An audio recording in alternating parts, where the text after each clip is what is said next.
여러분도 잘 아시다시피 저의 이름은 창시인이라고 되어 있습니다. 창시인이라는 이름은 창자는 창성, 이게 크게 된다라는 뜻이고요. 신자는 믿음이라는 뜻이거든요. 불신자인 저의 아버지가 저에게 주어진 이름은 믿음으로 크게 되라는 말이었는데, 참 놀랍게도 하나님의 은혜 가운데 제가 믿음으로 크게 됐는지는 모르겠지만 믿음을 갖게 됐거든요. 예수 그리스도에 대한.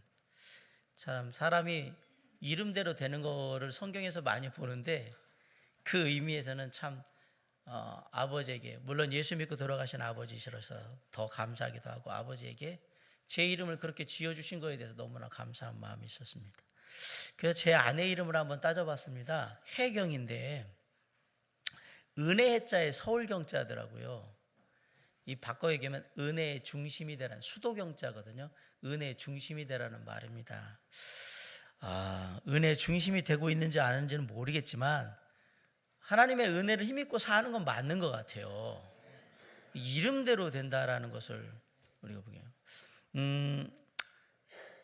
저희 교회에 이제 그 아이들 이름을 짓거나 이럴 때 대부분 하나님 안에 관련된 이름을 짓는 경우가 많이 있습니다. 예중이도 그러고 다은이, 하은이 이런 식으로 이렇게 이름 자체가 그렇거든요.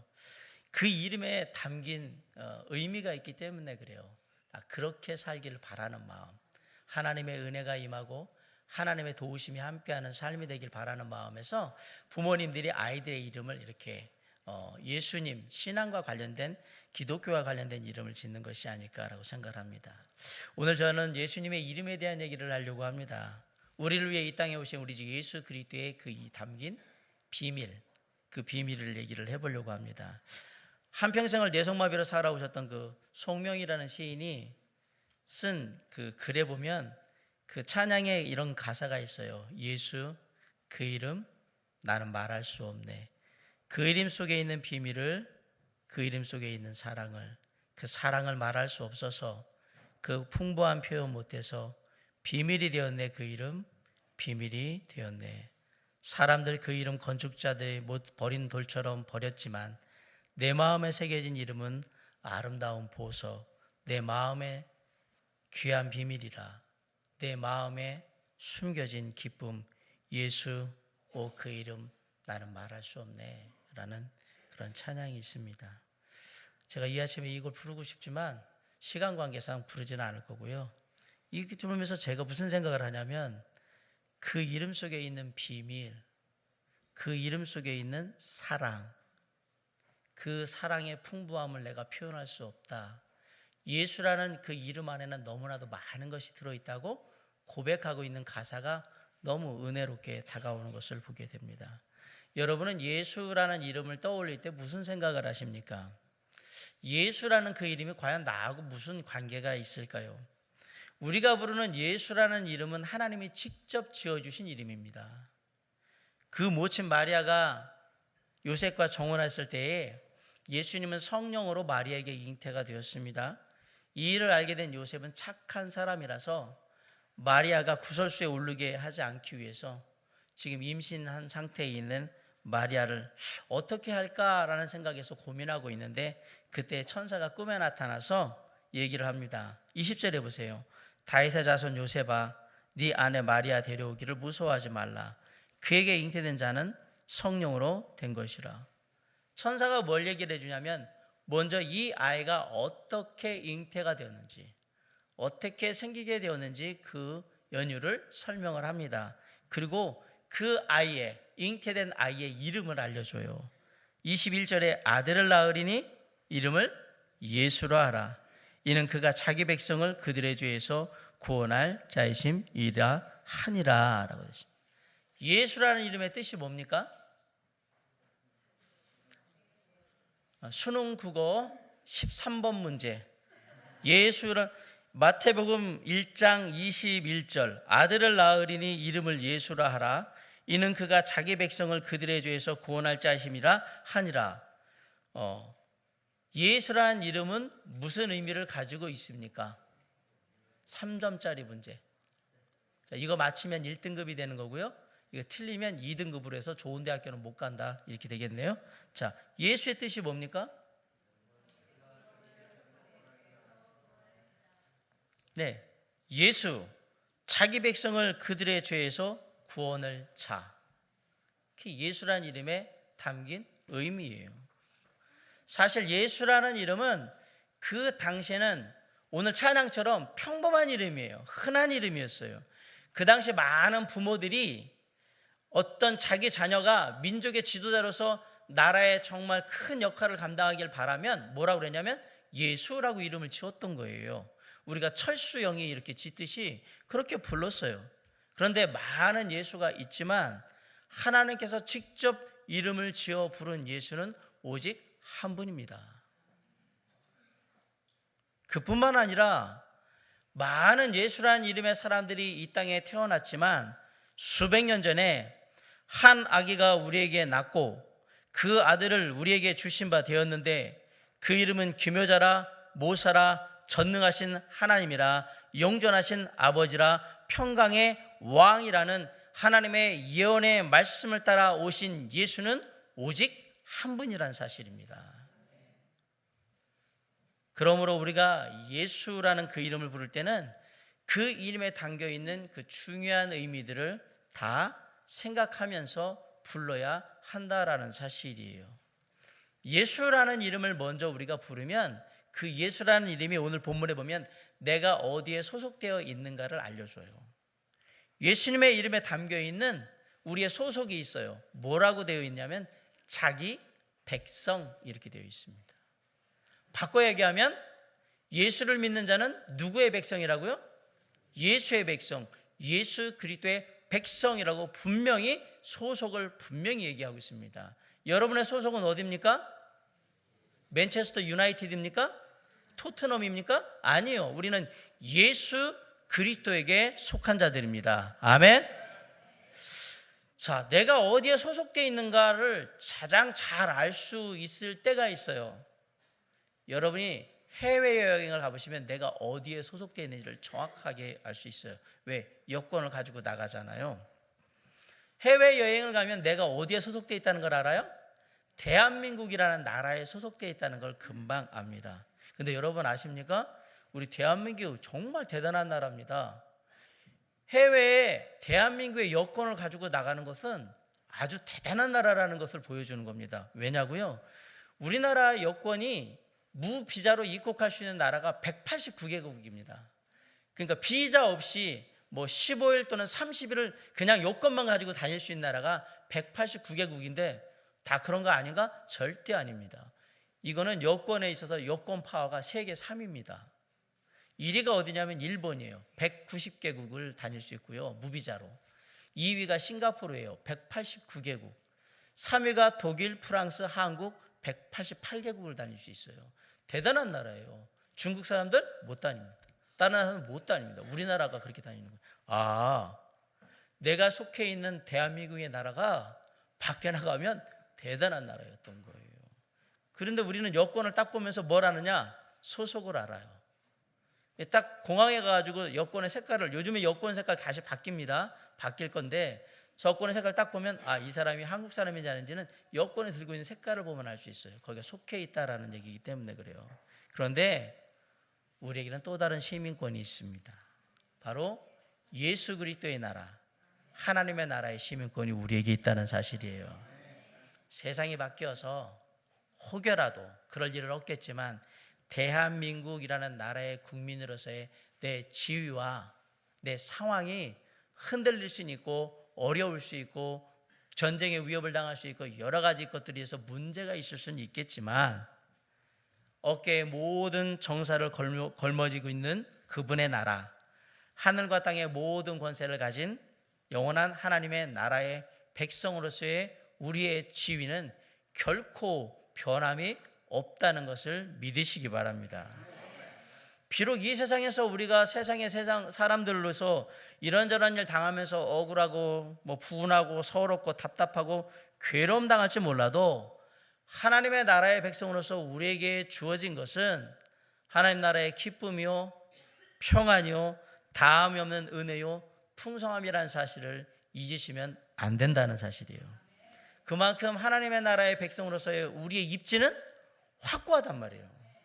우리가 예수라는 이름을 부를 때에 우리의 입지는 확고한 거예요. 예수 그러면 나는 예수 그리스도의 백성이기 때문에 우리는 완전히 확정되어 있는 거예요. 모든 것을 누릴 수 있도록.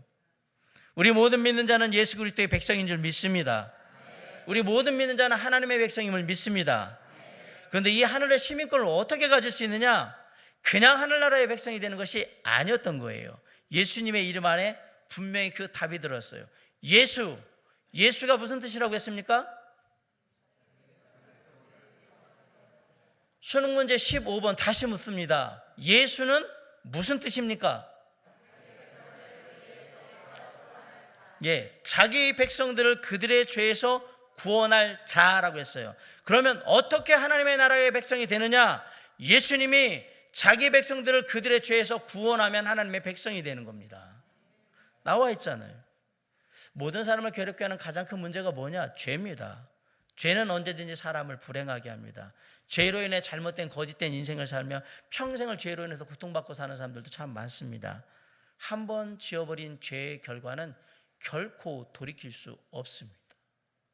그래서 죄의 대가는 사망이었던 겁니다. 제가 말씀드렸죠. 한 번 지어버린 죄의 결과는 절대로 다시 되돌이킬 수 없다라. 오직 한 분, 우리를 만드신, 우리를 위해 이 땅에 오셔서 우리를 위해서 십자가에 돌아가신 예수 그리스도만이 그러한 우리를 죄의 결과로부터 건져낼 수 있다라는 사실이에요. 자기 백성들을 그들의 죄에서 구원해 내신다라고 되어 있으니까. 하나밖에 없는 외아들 예수 그리스도를 우리의 모든 죄악을 대신 지시고 십자가에 달려 죽게 하심으로 아버지 하나님께서는 그 죄 문제를 예수 그리스도를 통해서 해결하게 하셨어요. 죄는 우리의 인생을 불행하게 만드는 그러한 원인이에요. 또한 하나님의 마음을 아프게 만드는 원인이기도 합니다. 그런 상황에서 예수 그리스도가 나를 찾아오신 이유는 뭐냐? 내가 의롭기 때문이냐? 아닙니다. 내 죄 때문에 오신 겁니다. 내가 잘났기 때문입니다. 아닙니다. 내가 못났기 때문에 그렇습니다. 내가 아름답기 때문이냐? 아닙니다. 내가 죄로 인해 추악하기 때문입니다. 내가 영광스러운 삶을 살고 있기 때문이냐? 아닙니다. 내가 죄악 가운데 비참한 삶을 살고 있기 때문에 예수 그리스도께서 나에게 찾아오신 것입니다. 그러면 하늘의 하나님께서 왜 하늘의 영광을 다 내려놓으시고 이 땅에 인간의 몸을 입고 내려오셨는가? 왜 그렇게 하셨습니까? 하나님 되신 예수 그리스도께서 저와 여러분을 너무나도 사랑하시기 때문에 그렇게 하신 겁니다. 그분이 우리를 사랑하셔서 그렇게 하신 겁니다. 우리가 아직 연약할 때에 기약대로 그리스도께서 경건하지 않은 자를 위하여 죽으셨도다. 의인을 위하여 죽는 자가 쉽지 않고 선인을 위하여 용감히 죽는 자가 혹 있거니와 우리가 아직 죄인 되었을 때에 그리스도께서 우리를 위하여 죽으심으로 하나님께서 우리에게 대한 자기의 사랑을 확증하셨느니라. 예수 그리스도께서 이 땅에 오신 이유는 나를 너무나도 사랑하시기 때문에. 세상에 나를 사랑하고 돌봐줄 사람은 아무도 없더라고 생각하시는 분들, 그분들은 반드시 예수를 믿으셔야 합니다. 왜요? 하나님께서 우리에게 대한 자기의 사랑을 확증하셨다고 그랬어요. 예수 그리스도께서 당신을 위하여 죽으심으로 당신을 향한 사랑을 확증하셨다고 분명히 얘기하고 있잖아요. 세상에 나를 사랑하는 사람이 없다고요? 한 분 계십니다. 예수 그리스도. 그분이 나를 사랑하십니다. 예수님이 우리의 인생을 가장 불행하게 만드는 죄에서 우리를 구원하셔서 예수 그리스도의 백성, 하나님의 나라의 백성을 삼아 주신 겁니다. 그분의 이름이 뭐라고요? 예수. 자기 백성을 그들의 죄에서 구원할 자. 그분의 이름은 예수입니다. 그런데 예수님의 이름은 예수라는 이름으로 끝나지 않습니다. 23절 다시 한번 읽어봅시다. 23절 시작.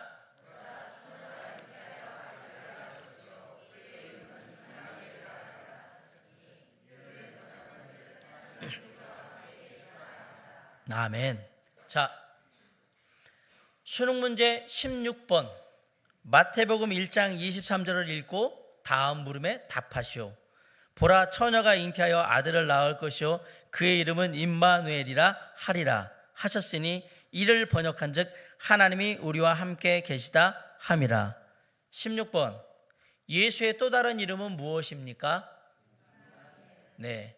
수능 문제 17번 임마누엘은 무슨 뜻입니까? 여러분 정말 여러분은 수능의 국어 1등급입니다. 정확하게 알잖아요. 성경은 예수의 또 다른 이름을 뭐라고 부르냐면 임마누엘이라고 불렀습니다.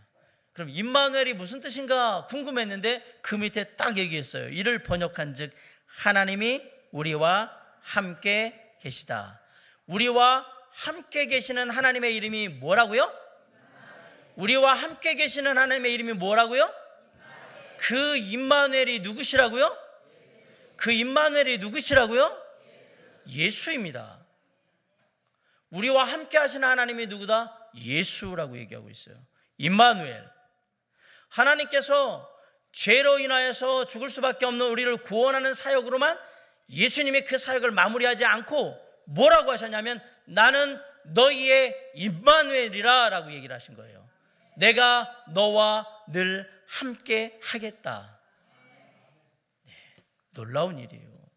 인간의 몸을 입고 이 땅에 오셔서 저와 여러분의 죄를 대신 다 사하셔서 십자가에 달려 죽으심으로 말미암아 자기의 백성들을 그 죄로부터 구원하셨을 뿐만 아니라 임마누엘 하나님이 되어서 늘 함께 자기의 백성들과 함께 하시겠다고 약속하신 겁니다. 우리가 믿는 하나님 예수 그리스도는 임마누엘 하나님이신 줄 믿습니다. 늘 우리와 함께 하신 하나님 줄 믿습니다. 1981년도에 흑인으로서 가장 오래 산 장수의 기록을 세운 찰리 스미스라는 분이 있었습니다. 이분이 몇 살까지 살았느냐? 흑인으로는 최초로 130살을 살았습니다. 보통 우리 사는 거 거의 2배를 사는 거죠. 네. 미국 플로리다에서 죽었는데 130년이란 긴 세월을 살아왔어요. 그런데 원래 노예였어요. 노예로 살면서 주인의 멸시 천대 다 받고 부모가 뭐 돌볼 수나 있겠습니까? 노예 자식인데 그렇게 그냥 막 내팽개친 채 자라고 어린 시절에 미국의 남부와 서부를 오가면서 그 가진 멸시천대 먹고 살기 위해서 다 당하면서 그렇게 살았대요. 굶주리는 게 일상이었고 병도 들었었고 매맞고 죽을 구보고 미를 20번을 넘게 넘겼다고 합니다. 그렇게 고통스러운 나날을 보내던 이 찰리 스미스 씨가 죽기 며칠 전에 크리스찬이었는데 교회 담임 목사님을 불러서 이렇게 고백을 했다고 합니다. 하나님, 제가 흑인으로 태어난 것을 감사드립니다. 하나님, 제가 노예의 신분이었음을 감사드립니다. 하나님, 제가 매맞고 모욕당한 것도 감사드립니다. 하나님, 제가 고통스러운 노예 생활을 했던 것도 감사드립니다. 하지만 무엇보다도 감사드릴 것은 지난 130년 동안 주님이 언제나 제 곁에서 함께 해주셨음에 감사드립니다. 이 찰리 스미스 씨에게 예수님은 임마누엘 하나님입니다. 우리도 이 땅의 삶을 다하고 이 땅을 떠날 때 이렇게 고백하고 가면 좋을 것 같아요.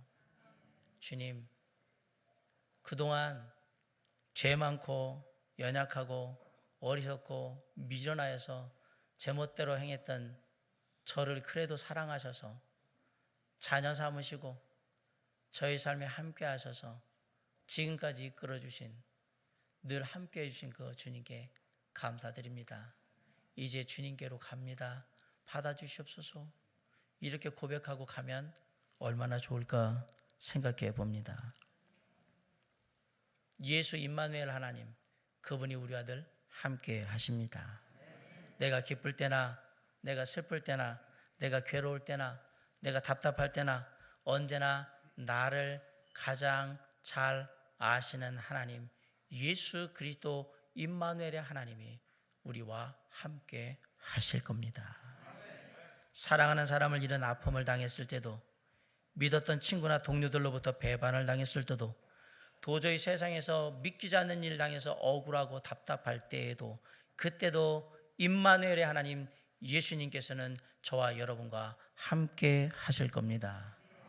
예수님은 임마누엘의 하나님, 우리와 함께 하시는 하나님이시기 때문에 그렇습니다.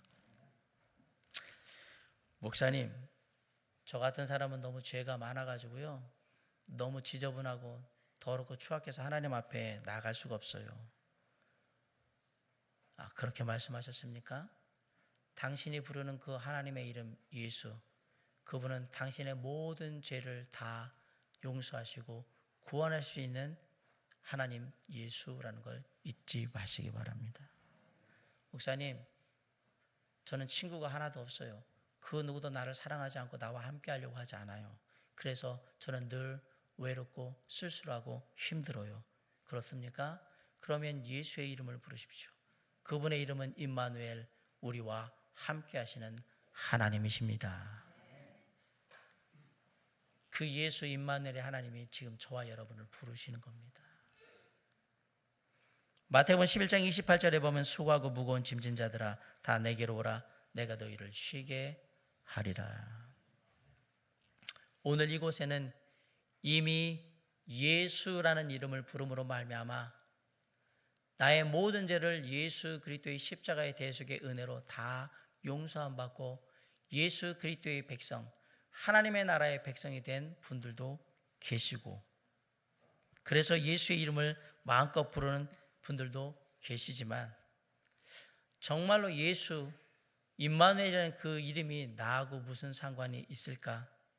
아직도 내 삶에 예수 임마누엘 그 이름이 큰 관계가 없는 것 같은데 라고 생각하면서 그 예수 임마누엘을 다시 한번 생각해 보는 분들도 있을 거라고 생각합니다. 그렇게 정말 예수 임마누엘의 하나님이 나와 어떤 분일까 묻는 분들에게 저는 이렇게 말씀드리고 싶습니다. 믿는 자에게 능치 못할 일이 없느니라. 내가 너의 임마누엘 하나님이니라. 내가 세상 끝날까지 너희와 항상 함께 있으리라. 자기 백성을 그들의 죄에서 구원할 자 예수, 그분은 바로 나와 함께 하시는 하나님 임마누엘의 하나님이셨습니다. 크리스마스는 바로 이 예수 임마누엘의 하나님을 향해서 모든 세상의 사람들이 나아가는 날입니다. 그리고 그 사람들이 예수의 이름을 부르며 찬양하는 날입니다. 그리고 그 사람들이 임마누엘 하나님으로 말미암아 평화를 얻는 날, 평안을 얻는 날이 바로 크리스마스 성탄입니다. 여기에 있는 모든 분들이 예수의 이름을 부르므로 말미암아서 예수 그리스도의 백성, 하나님의 백성으로 그 삶의 은혜를 누릴 수 있기를 주님의 이름으로 간절히 축원합니다. 여기에 있는 모든 분들이 임마누엘의 하나님 예수를 만남으로 말미암아 그 삶에 세상에 감당할 수 있는 할 수 없는 하늘의 놀라운 평안이 임하는 삶을 이룰 수 있기를 주님의 이름으로 간절히 축원합니다. 예수 임마누엘 그 이름의 비밀이 있습니다. 그 비밀을 찾는 자 영원히 그 축복을, 은혜를 누리게 될 것입니다. 오늘 이 시간 여기에 있는 모든 분들이 예수 임마누엘의 하나님을 통하여서 놀랍게 하나님의 은혜와 축복 속에 그 삶을 다시 한번 드릴 수 있기를 간절히 바라고, 언제나 그 이름에서 예수를 부르며 언제나 그 마음에 임마누엘 하나님과 함께함으로 말미암아 승리하고 담대히 나아가는 삶으로 하나님께 드려줄 수 있기를 주님의 이름으로 간절히 축원합니다. 기도하시겠습니다.